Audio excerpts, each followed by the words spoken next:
Welcome to the Scalability Code, the podcast that helps you get out of the shit show and start growing your business. A few times each month, you'll hear stories and commentary from visionary entrepreneurs, EOS implementers, and fractional COOs about how they've taken businesses to level 10. And now, for your host, Matt Haney. My name is Matt Haney. Welcome to the Scalability Code. Thanks for joining us today. We're joined with Clay Harris. Clay is a full-time EOS implementer and is joining us here today on the Scalability Code. So Clay, thanks for joining us. Thanks for having me, Matt. It's nice to be here. Awesome, man. Well, as I do with some of my favorite implementer friends, I love to jump in and ask some questions and have a few conversations about what it's like to do the job that you and I get to do, which is, you implement it and I integrate it. So give us a little bit of backstory. Tell us about yourself, where you're from, all these interesting things that, you've been asked your whole life. But give us some backstory here. Yeah, sure. I live in Chapel Hill, North Carolina, which is home of the North Carolina Tar Heels, which is important. Go blue. Well, you got to pick the right shade, but yeah, the baby sure. blue. The baby blue, that's right. So Chapel Hill, North Carolina, I've been here since 1997, which is when I went to college at UNC. Wow. And my senior year of college, me and a couple buddies started an IT services business. Okay. And bootstrapped that off the ground until 2012, 2013, got stuck, 30 employees, $5 million of revenue, and didn't really know what to do next. And ended up having coffee or lunch, we can't agree on which it was, with another EOS implementer, a guy by the name of Brent Sprinkle, who's an expert EOS implementer, been doing it for a long time, and he ended up helping us implement EOS at that company, back in 2013. And it was off to the races. It ended up, that company won all the awards, Inc. 5000, 12 years, Wow. best places to work, fastest growing privately held companies, and all those sorts of things. Yeah, had a really great run. Ended up over 100 employees, over $20 million of revenue, and built a leadership team that sustains that company to this day, thanks in no small part to the EOS implementation. That's awesome. And how long? You were there for 20-something years? Yeah, 23 years or so. Yeah, and just left the day-to-day of that business actually a year ago. Oh, wow. So you're fresh out on your own after being 20 plus years in your own company.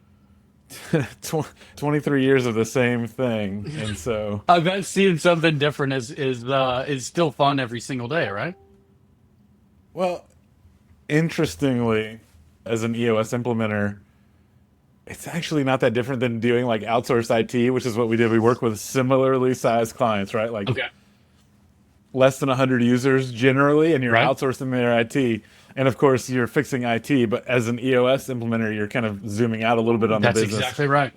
But the magic is that like every business thinks they're completely unique, but they all kind of deal with the same challenges, whether it's IT or running a business, right? So it's so funny. I look at everyone, they're like, well, my business is different. I'm like, you got the same 5 core tenets as every other business in the world. You just have a different widget, a different gadget, a different thing. So it's so true. The 6 core components of EOS are so powerful because they translate from one business to the next. You're so right. And every time someone tells you that their business is different, you're like, yeah, but you still have the same core principles you need to operate against. So I want to back up. So you founded your company right out of college.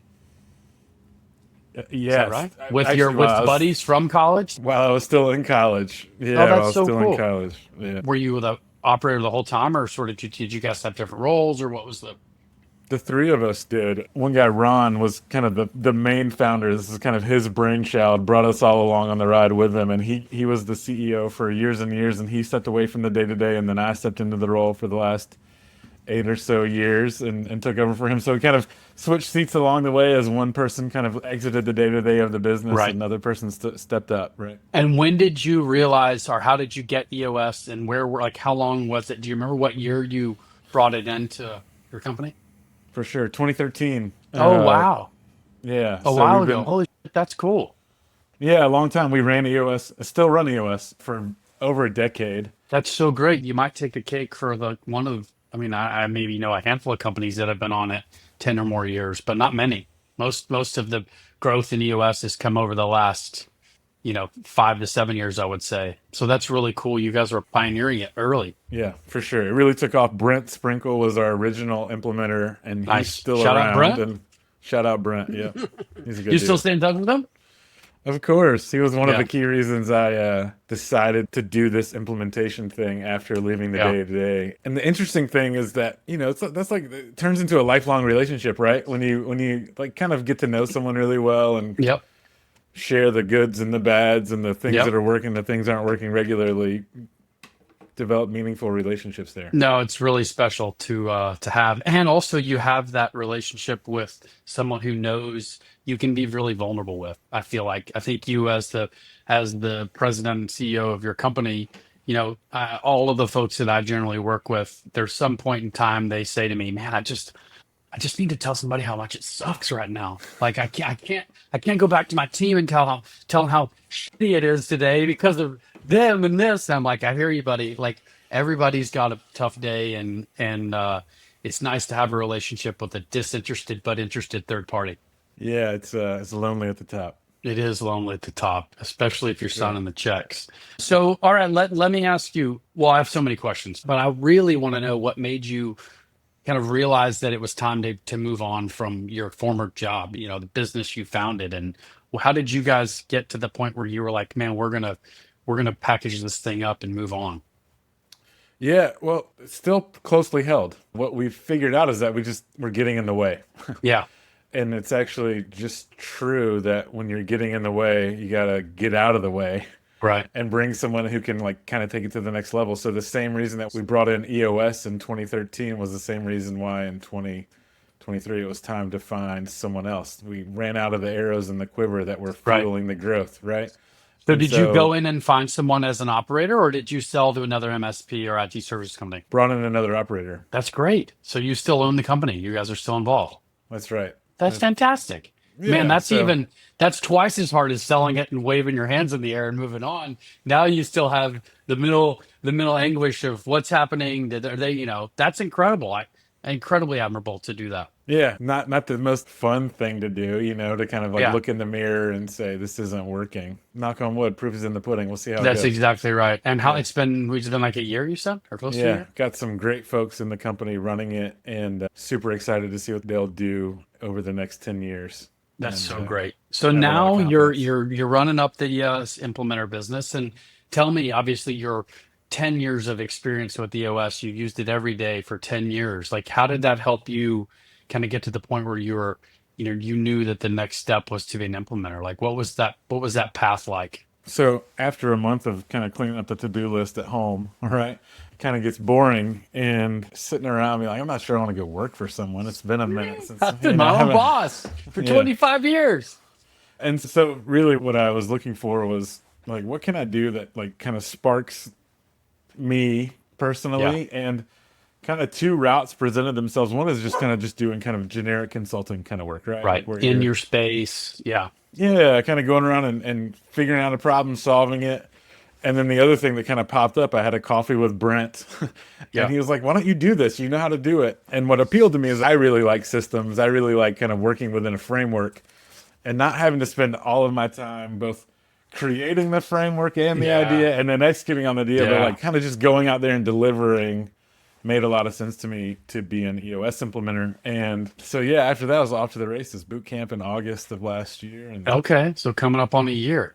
coming up on a year. Two questions. What's been the easiest and what's been the hardest part of your implementer journey? I mean, you I don't know, it's been a minute, but what are your thoughts in terms of what's been are the most eye-opening, maybe not the hardest? Oh, man. My mindset is to always avoid kind of making really broad generalizations. But what's been easy? Getting in the room. Oh, that's great. Getting in the room with clients because, running EOS for a long time gives you a lot of like real world experience on how to Right. apply the ideas. Right. And you have a bunch Right. of things to pull from in terms of like connecting the dots for clients. So that's Sure. being in the room is easy.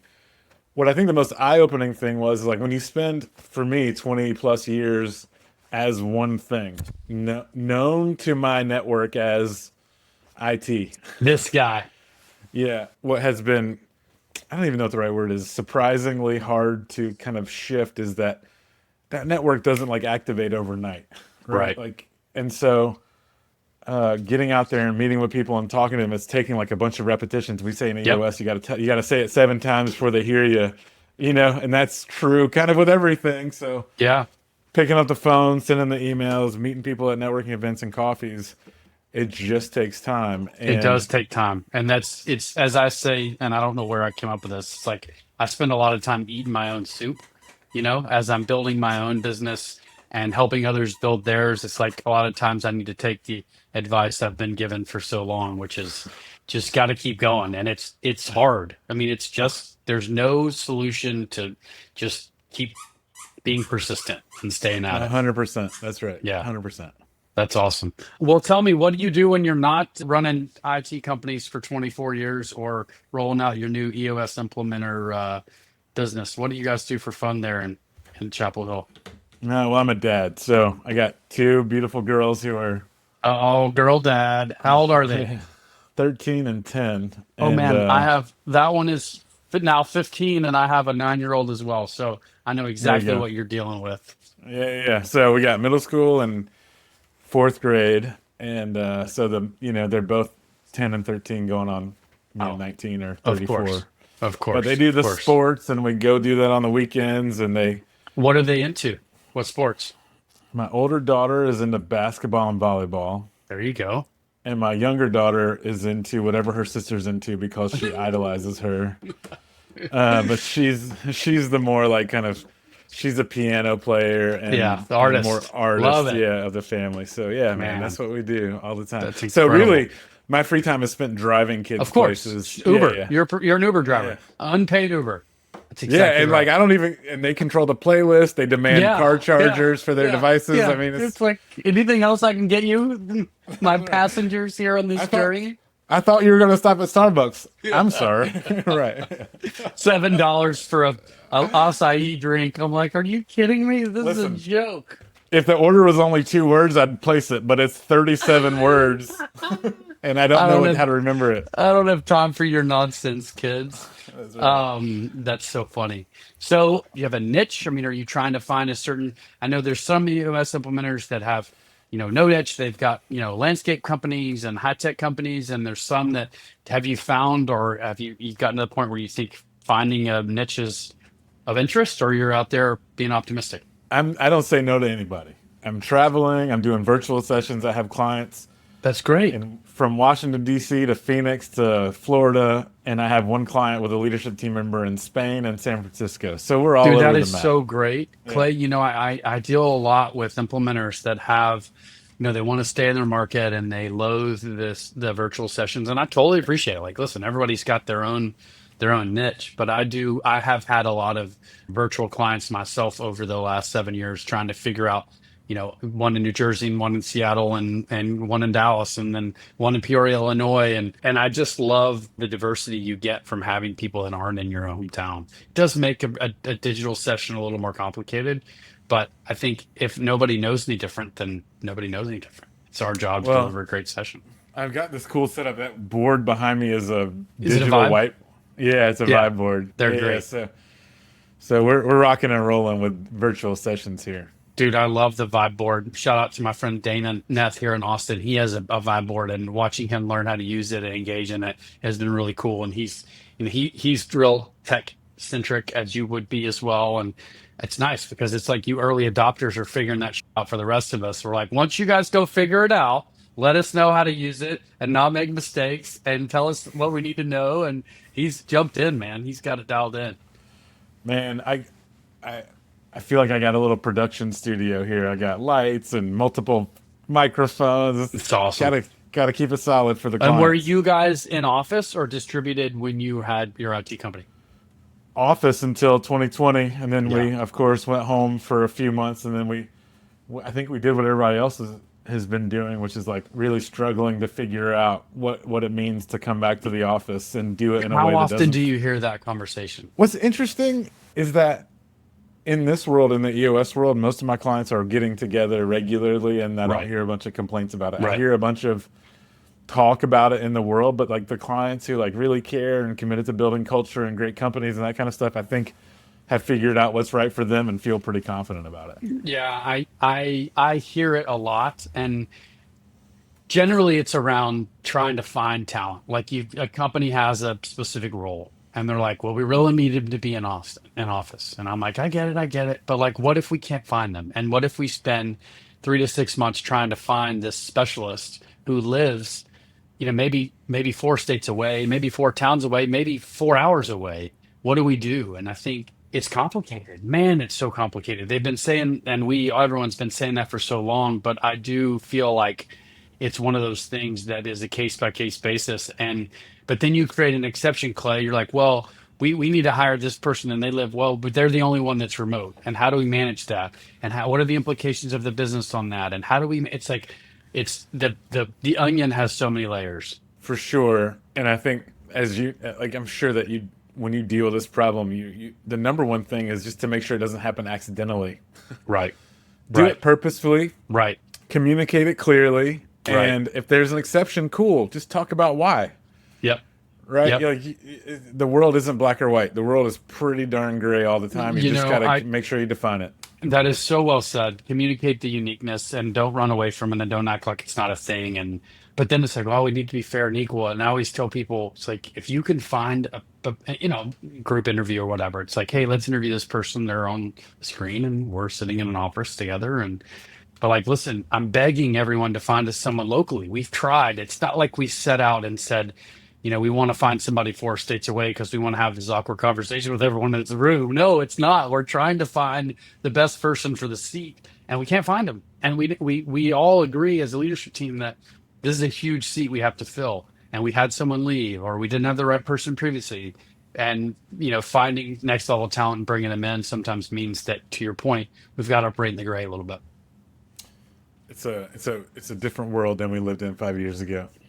Absolutely. I mean, you're so true with that. You are listening to the Scalability Code. I'm your host, Matt Haney, founder of Sinclair Ventures, and we help visionary entrepreneurs like you get out of the shit show and focus on growing your business. We offer fractional COO and leadership coaching services that free up that brain of yours to focus on what's next. Learn more about us at sinclairventures.com. Now back to it. Well, let me ask you this question. You managed people for 24 years, a couple of them business partners, I'm sure. What do you think, what are some of the top issues you've seen? Or you clued on it earlier with just being explicit with communications, but if you had to give listeners a little nugget of your wisdom, what would you tell them about managing people and some of the things you've taken over the years? I think there's a couple of things. One, and I hate to be like an EOS kind of just like evangelist. I'm an EOS evangelist. I wear it proudly over my shoulder. You've got it on your sleeve. Let's not act like we're not. But the whole conversation, the people analyzer conversation, really boiling down with simplicity what a right person looks like in a right seat. Core values match right person, GWC their seat, right seat. Creating that common language for the multiple ways that you need to communicate that, whether it's manager to employee, manager to manager, manager to leader, having everyone on the same page around how they're talking about it creates real clarity and velocity within the organization, right? Instead of saying like, I don't know, something just doesn't feel right with Matt. Yeah. Right. What we can instead say is like, I don't think Matt wants his seat, or I don't think Matt is a core values match on this core value. That clarity really matters. It drives the speed at which you come to understanding and decisions, right? That's one thing. Second thing is getting my favorite kind of project that I did at the IT company for years was we really went all in on comp philosophy, on like generating a full-fledged, and this is when we were 70 people, but we were in multiple states. We had multiple levels of different technical proficiencies, and people like working across geographic areas. And so we had to get really clear around why you paid someone differently in New York City than you paid someone in Durham, North Carolina. And it's the same reason you do a people analyzer, is because you want to create clarity throughout the organization around what means what. And that comp philosophy tied into like the clear definitions on the accountability chart of what a seat looks like really reduced the amount of friction when it came to comp discussions within a 70, 80, 90, 100 person organization, because everyone was just on the same page. So creating alignment around what right people looks like, right seat, and what comp looks like, those two things around people management just made it go faster. Does that make sense? No, it's so awesome. So you had almost like a full transparency with the entire team on comp. I mean, was it safe to say that everyone in your org at one level or another knew what the other people were making? No, that's like level. If there's like a 5-level transparency level, that would be like level 5. We took it to level 4. Okay, well that's great. Which was like every role had a range. Okay. And everyone knew where they fell within the range. Got and it. everyone knew that everyone else in that role was within that range. Okay, that's something. You at least you know. And then were you able to help them build, proficiency and skill and development and training to get to that next level of pay? 100%. That's awesome. Yeah, I can spend hours talking about it. Well, I love it. It's interesting to me. I have a client who's they are a development shop for a product called Palantir. I don't know if you're familiar with Palantir. It sounds familiar. They're all the rage now. Basically, they're helping spit out data in real time for companies that are operating on Excel spreadsheets. So they're really focused on this company. Ranger Data is my client, and they're really focused on helping people that have businesses that need to be making really quick, nimble decisions, but they just don't have the data. They've got the output, they just don't have the machine to crunch it. So they build a custom setup of using Palantir. And I tell you all this because they have a lot of junior engineers, and then they're building senior engineers and so forth and so on. And we're going through the process of helping understand what that growth path looks like. And it's talk about a lot of gray area. We're trying to take some of that gray and turn it into more of that black and white. So there's a structure that people know and appreciate. Well, the cool thing about that is that similar industry IT, what we had was one of the issues we were trying to overcome was like people thinking like the only way I'm ever going to make more money is if I get a good promotion like to the next level. Right. And so they're jumping ship because they're like, I don't even see another position above me. Right. The cool thing about a good comp philosophy is that it discloses a range for the position. Right. So it creates a bunch of clarity around the capacity they have left to grow in their salary based on their proficiency instead of just having to get to a new role. Right. And so it shows them the runway they have left to continue to earn more without having to like go to a new position and hopefully you don't have to go to some other company and try to trade a different role. In reality, you're just learning that. So you mentioned something, and I'm curious to your take on this. I spend a lot of time staring at scorecards because as a fractional integrator, that's what we do. We measure and we understand, and we look at indicators and make changes in the business and so forth. Did you? I mean, obviously, you guys had a scorecard for a decade at your IT company. Like, how often were you changing that scorecard, and how has that process helped you advise clients on how to set theirs up? It's like a pendulum, right? Sometimes you don't change it for a year and you're like, oh my God, why are we not using this tool as effectively as we should? And then sometimes you change it too often. I don't know that there's a perfect rhythm. I agree. What I always urge my teams to do is like, check. If it's always red and you're not talking about it, take it off. If it's always green and you're not talking about it, either up the goal or take it off. The point of a scorecard is not to be like a hand slap kind of you're good or you're bad. It's meant to help you drive better performance. And so what I always thought about was each quarter when I'm setting rocks, is there a scorecard metric that's gonna help us know whether or not the output is happening the way we expect it to, or maybe the last quarter's rock, how are we double checking to make sure that it's generating the result that we thought it would, as like maybe just throw it on there for a quarter. Yeah. Note it as like, we're just doing this for a quarter. Like, use it as a tool. Don't use it as like something that you're going to like etch in granite and hang on the wall. So well said. I always tell people scorecards should look like a Christmas tree. There should be red and green lights all over it. And if it's all red or all green, something's not right. Measuring the same thing over and over again and no change in outcome, they put you in padded rooms and give you medication for that level of insanity. But I think I keep saying this out loud. It's kind of one of those things where like, if I say it out loud, I'll be more aware of the fact that I need to constantly be telling teams to look at their scorecard. And every quarter, we need to push ourselves, to your point, to change things up and look at something in a different light and add a metric. If we say, oh, we'll measure it for 90 days. And then all of a sudden it becomes one of those key metrics that you can't live without. You're like, how did we know we shouldn't be tracking this? It's like, well, we were curious one day and decided we were going to put something up there different than wasn't there, the day before. And here we are learning that. Right. So you're so spot on with those changes in scorecard and how there's no real right answer. We can take the book, the proverbial book, the literal book, the traction book, and get examples from it. But the reality is that every company's different, and some of them, they have the same metric forever, and it goes like this, and they know that they're making those micro adjustments based on it. Some of them, it's the same number across, and that's where I'm just like, put it on the issues list, throw it out there, and say, let's figure out a way to do something different. For my clients who've been running EOS for a long time, one of the things that they really like when we kind of go over scorecard is using the scorecard as a like incremental improvement tool. Like they've been, that number, like they're like 90% customer satisfaction for forever, and they've been able to do it, and they're patting themselves in the back. I'm like, all right, this quarter, make it 92. Yeah. What are the tweaks that are going to, like, marginal improvement is hard, but that's actually what separates the great from the good. That's exactly right. Like, let's not be an A player. Let's be an A plus player. You're really good at A. Cool. Yeah. Let's do A plus. That's awesome. No, it's so true. Marginal improvements are the hardest. That's so funny. When you're growing a business from 0 to 1 million, you celebrate every win, but 1 million to 1.2 million, and then all of a sudden to get from like 5 million to 5.1, you're like, oh, and it's so hard. It's like, yeah, 0 to 1 million was hard. You just don't remember it. Yeah. You just don't remember it. There's a whole bunch of grind that comes with that 5 to 5.1 that wasn't there on the 0 to 1. That's exactly right. Yeah. Do you have any experience or any exposure to working with a fractional integrator? I don't actually. It's interesting. Let me indoctrinate you. Let me tell you what it's like. Tell me, please. So, since I have you here, captive, and you don't have a choice but to listen to my nonsense, we work. Our firm works with as a fractional integrator for companies doing generally 5 to 15 million in revenue.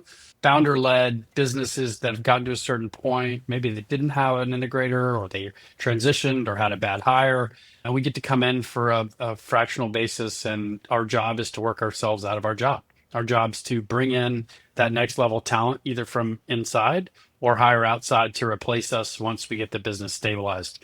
We get to ride shotgun to the EOS implementer. So I get to sit in the session with you. I get to be on the other side of the whiteboard, not at the board, being a participant in the session, watching and learning and contributing while you're facilitating the session. And it's huge. I've never stood at the whiteboard. It's not where I want to be. It's not where I think I should be. But being able to have the relationship with you, the visionary, and the fractional integrator, it's a really interesting triangle, because that person, I know you, and we're constantly using it to make sure that we're optimizing and getting the most out of the business. How would you answer like objection to like, well, if it's fractional and integrator seat kind of generally responsible for execution of the plan? Yeah.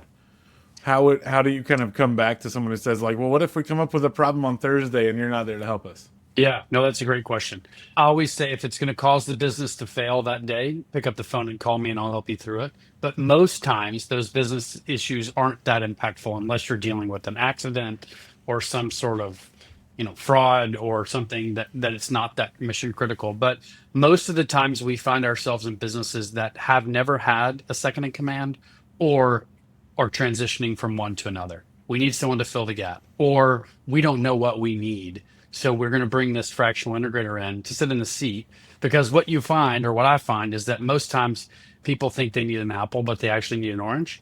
So I get there and they're like, well, we need this and this and this. And I start looking and I'm like, wait, this team's pretty badass. They're firing on all these cylinders. Actually, I think you need an integrator with more of this type of experience, someone who doesn't come from the industry, because they don't know the technical stuff. So there's no risk of them going around and doing the blah. So to answer your question short, in the shortest way, rarely does it happen where there's something that pops up that quickly. And I always coach back to say, add it to the issues list. We'll get it to an L10. And if you need to hop on a Zoom, let's hop on a Zoom call and talk through it. It works really well when companies are distributed, because everyone's staring at a screen together. When you have someone in the office, generally everyone at a conference table and me on the screen doesn't really work. It works only if you really want it to work. But most times our engagements are either all in person or fully distributed, or maybe they're part of the people are in the office and part of them are hybrid. That's when I say, okay, everyone, we do our L10s behind a screen. Everyone go to their screen, put your headphones on, and we're going to facilitate this as if everyone is hybrid, but you're in your own office. So I don't know if that answers your question. Yeah, 100%. What's been your experience with, like, for those founder-led companies, first integrator hire? Yeah. Like, how do you get them to let go and let you do something? Man, it's so hard. Clay, it's so hard. Imagine. You establish trust and rapport. You let, and you said it earlier, it's clear communication, right? I mean, I think I spend a lot of time kind of overemphasizing and over explaining the fact that nothing's going to be a surprise. It's like sitting down with an EOS prospect for the first time. They are always nervous of the change, right? They just don't know what they don't know because they've never been down the path. It's no different with a first time visionary, interviewing an integrator. They're automatically assuming that we're here to wreak havoc, maybe not wreak havoc, but change. And I always tell them, like, hey, you don't want to pay me to just agree with you. That's not what you're wanting to do. You need somebody to challenge status quo. You need someone but it's all calculated. That's the beauty of going back to EOS, is if we continue to throw everything against the system, we'll get the output. So the short answer is communication. And then the long answer is, if you feel it, say it, put it on an issues list, have those hard conversations. I had one earlier today. I'm still thinking about it, but you got to run towards them, and you got to make sure that they know you're not out to fire their people and slash and burn. Right. 100%. That's cool. What are some of your goals for the remainder of the year? You don't have to get down into the details. You don't have to get into the specifics, but, like, is there anything you want to see for the remainder of this year that you're looking for accountability on? Oh, well, luckily I have a couple of different peer groups I'm in that are good at holding me accountable. Let's see, for the EOS practice, I mean, my goal is to be at 20 clients by the end of the year. Good for you, man. That's awesome. More than halfway home, and well, that's awesome. May. It's almost May, so yeah, we'll see. I got to That's do a pretty little bit of impressive, hustling. though, man. The fact that you've gotten 10 clients in the first year of your business is a testament to your commitment, and on your way to 20 is even more incredible. Yeah, I mean, we'll see. Knock on wood, most of the things I've done in life, I've been pretty lucky at. So we can't say they're all coincidentally luck. You're probably pretty damn talented yourself. Oh man, right time, right place. That's awesome. So that's one thing. The second thing I'm really looking forward to doing is I have a bunch of clients who feel like kind of impacted by the uncertainty. Yeah. Kind of existing, kind of macro condition wise right now, and I'm looking forward to see. Like, I think a business goal of mine. I haven't really verbalized this to date, but, like, working really hard with them in session, in between session, to kind of have the confidence of their kind of momentum, right? Like, they're doing great work. Like, keep rolling. Focus on what you can control, and let the other stuff slide off. And so I'm really interested to watch the EOS process kind of pay dividends for them in a way that kind of feels material. And so that's really so interesting. Awesome, dude. And coaching them back to continue to be good at what you're good at and focus on what you can impact, because everything else becomes a worry. That's so well said. Sure.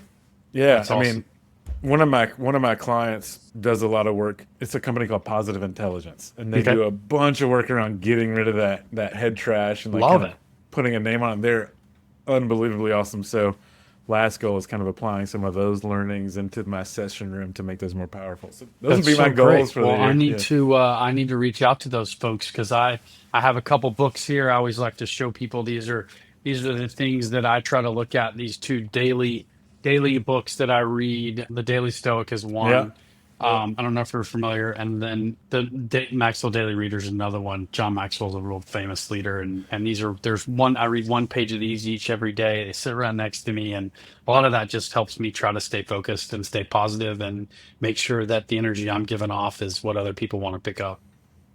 That discipline is meaningful in a bunch of different ways, not just from the knowledge you get from that, but just, like, daily investment in yourself is a reminder that you're deserving of investment. Yep, that's exactly right. That confidence translates into confidence in others and building them up too. So that's an awesome awesome. practice. Yeah. Well, anything else, Clay? It was awesome to have you today. Any other questions, thoughts, or concerns before you wrap up? I don't think so, man. It was a good chat. Awesome. Well, folks, my name's Matt Haney. Thanks for tuning in to the Scalability Code. Special thanks to Clay Harris, EOS implementer, for joining us today. And as always, we'll see you next time. Thank you. Thank you for listening to the Scalability Code. If you made it this far, please follow the show on Apple, Spotify, YouTube, or wherever you get your podcasts. Let's get out of the show together. We'll see you next time on the Scalability Code.